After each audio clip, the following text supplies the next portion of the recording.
Today at home with Miss Joan, look where I'm at.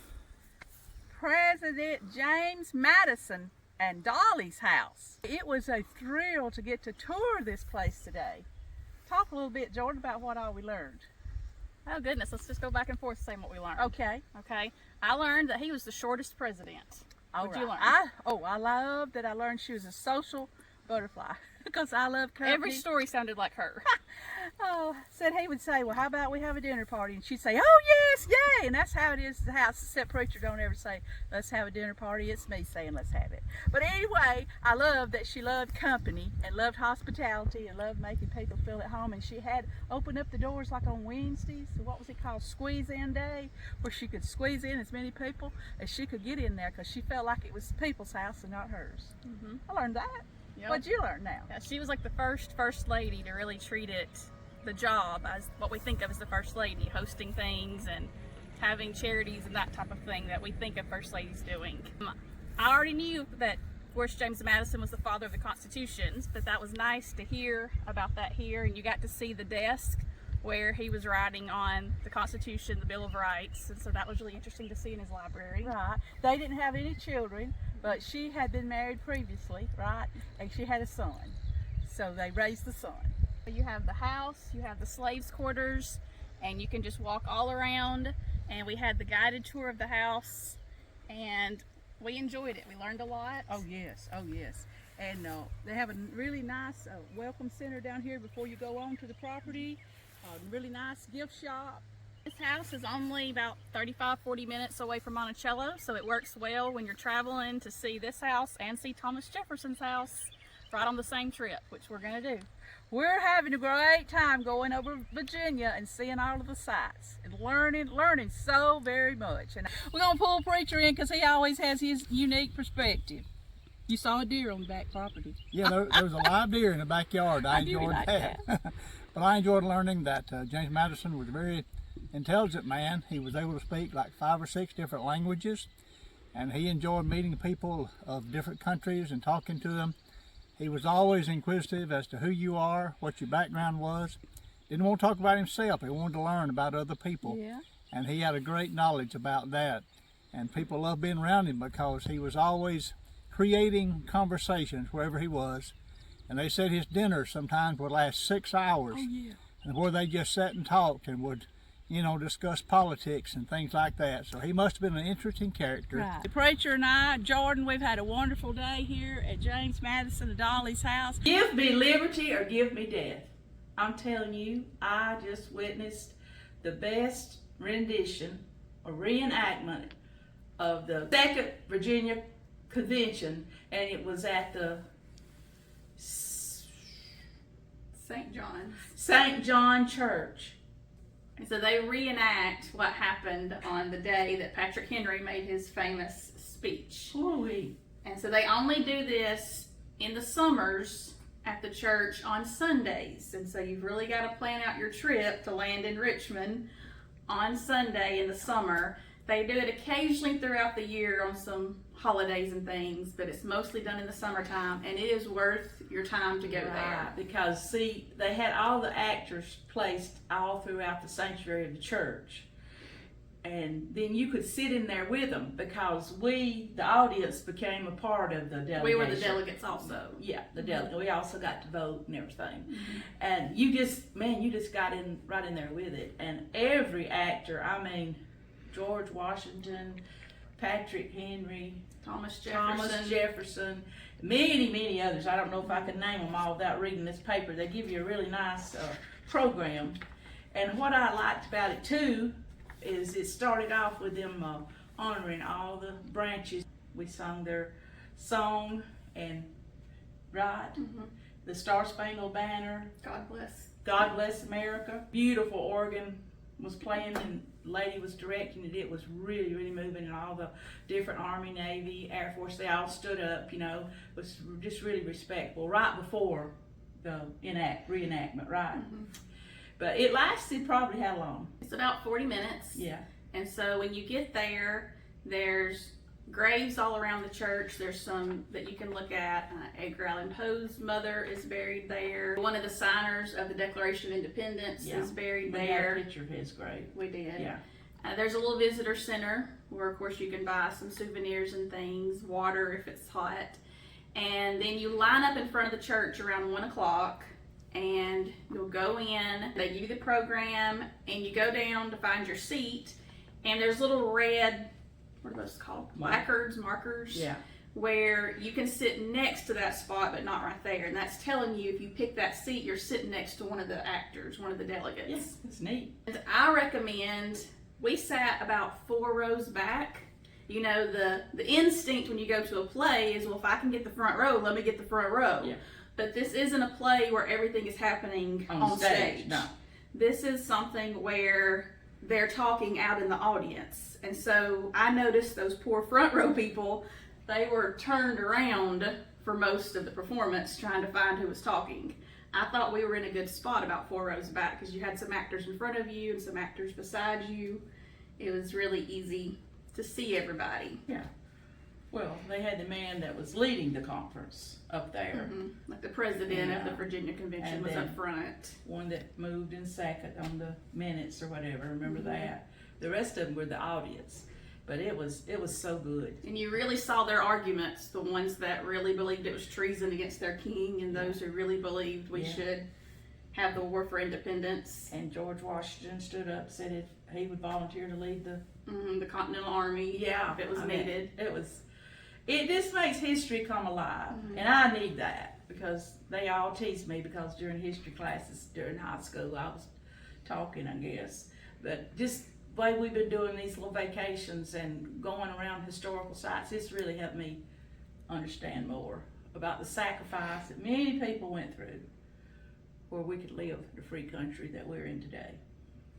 And you can't make any video during the performance. So any pictures that I'm showing you is all from before or afterwards. You can make pictures with the different characters. And we saw Thomas Jefferson. I have a picture made with Thomas Jefferson and George Washington. And Patrick Henry. I may have done some more, I don't know.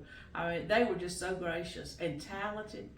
They really took on the character. But it was great. It's in the church, just the church itself's worth seeing. I mean, it's... They do guided tours during the week, so if you can't come on a Sunday, you can book a guided tour of the church. The stained glass windows are just breathtaking.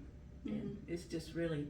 Highly recommend you take your family to this reenactment. Yes. Okay, as usual, we've asked Preacher to come join us. The reenactment of the convention, it was so interesting to learn and to watch those men just feel the seriousness in what they were saying about their country and about their future. Yeah, because they were going to lose a lot of them, their livelihood, their homes. They were laying it all, so to speak, on the altar for the their country, lives and everything on for the us to line. break away from England. And we can thank them that they wouldn't do that, or no telling where we'd be today. As Joan said, I'm thankful that we got to learn more about our country, and it was worth the time and the money to go there. And I recommend it for anybody, especially if you got kids, take them. Kids need to know the history of our country. So many don't know what happened in the Revolutionary War, the Civil War, different places. And so we need to educate them. My new friend Diana, she welcomed us as soon as we got out of the car. She's going to tell us what all they have to eat. I'm going to have a hard time picking. Well, you can try a little bit of everything. It's a buffet, and we have fried chicken. That's our staple. Pork barbecue and marinated baked chicken. In recent years, we're world famous for our stewed tomatoes. Even people who don't like tomatoes like our stewed tomatoes here. And also, Mr. Jefferson's Monticello had opened 7/10 of a mile. I know, we're going there. Yes. So it was a great business location too. Just a pleasant breeze blowing up on this hill, lots of trees. And I mean, it is breathtaking. We have 2 shops open, the tavern shop usually, and there's a shop in the little grist mill at the bottom of the hill. We are looking forward to this time here at Michie's, and I thank you, my new friend. Okay. But I Thank you. gotta tell you, it's called Mickys. Mickey's. Well, I said that, and she said, Mother, be sure to say Mickey's. Oh, My fault. I won. Mr. Mickey was Scottish, and I wouldn't know how to pronounce it that way unless I'd been told. Okay. So thank you all. Hey, y'all, we have just finished eating at Mickey's. I'm telling you what, they put on a spread here. I mean it, didn't it, Crunch? Oh yeah, very good. Fried chicken, potatoes, and beans. Peas and green beans and slaw and cornbread and rolls. Goodness gracious, all kinds of stuff. They got their own recipe for stewed tomatoes. It's unique, different. Everybody needs to try that. And some kind of cold soup. It looked like vegetable soup, chopped real tiny, but it was cold. But to me, it reminded me of a salsa. But it was really good. You dip your cornbread in it. It was good to have a good down-home meal before we head back to Alabama to Miss Joan's cooking. But it's wonderful, and the complex, oh my Lord, it is breathtaking how beautiful. We could have went up there and sat on those top steps on the porch and rested all we wanted to today, but our boss has got an itinerary, and we're walking to the beat of her drum.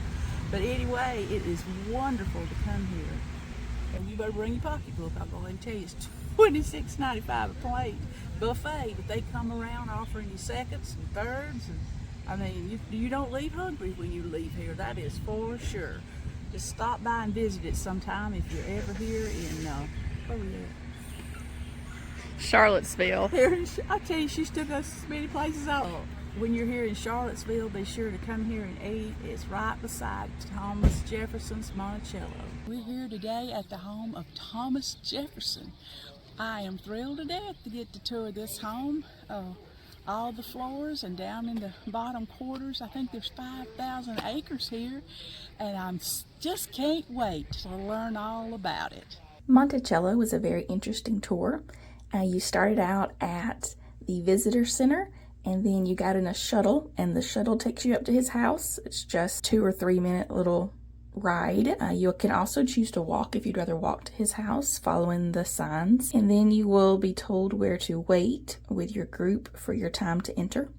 We did the behind the scenes tour, and we had a really interesting tour guide. He was so interesting, had lots of great information about Thomas Jefferson. We started out on the first floor and got to see all the different rooms of the house. He had an interesting entrance area. You wouldn't have thought that's what Thomas Jefferson's entrance area would look like. You got to see lots of inventions in the house. But what was weird was that he made this calendar, and it doesn't even fit right there in that room. It only goes through a Friday, and so he had to put Saturday below, like in the basement.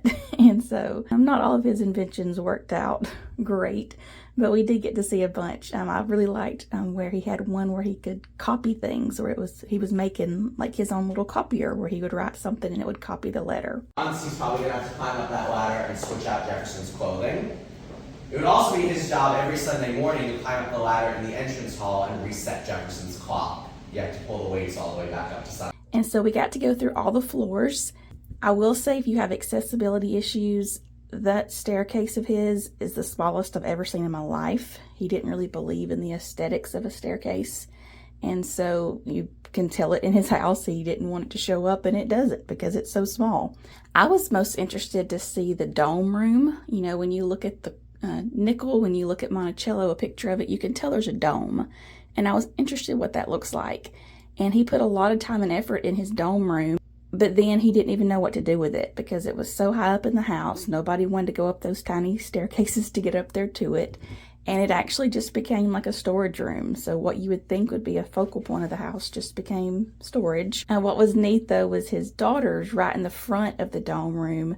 They found this little alcove where they could kind of make them a little hiding place. And so you got to peek in and see their hiding place. And so our tour, I think it was about an hour and a half. And then afterwards, you can, look at exhibits. There's a Thomas Jefferson actor that you can listen to. There's lots of things. You can look at the gardens. There's so much you can do at Monticello. And then you just get back on the shuttle, or you can walk back to the visitor center, either way. And it will stop you. The shuttle can stop you by Thomas Jefferson's grave, and you can get off and see it, and then pick up the next shuttle to head back to the visitor center, or you can just walk the entire route. But it's a really interesting day. You learn a lot about our third president. I hope you enjoyed what all we learned today here at Thomas Jefferson's house from At Home with Miss Joan. At home with Miss Joan, would you like? You know, whether you like it or not, okay? At home with Miss Joan, please subscribe. Sure does help this old girl's channel grow. Won't you share with friends and family? You know, like your mom and them, okay? Comment right here and you'll hear back from me. You know, preacher, get back with you, my daughter, me, somebody will right here from At Home with Miss Joan. Woo! Y'all check these videos out, okay?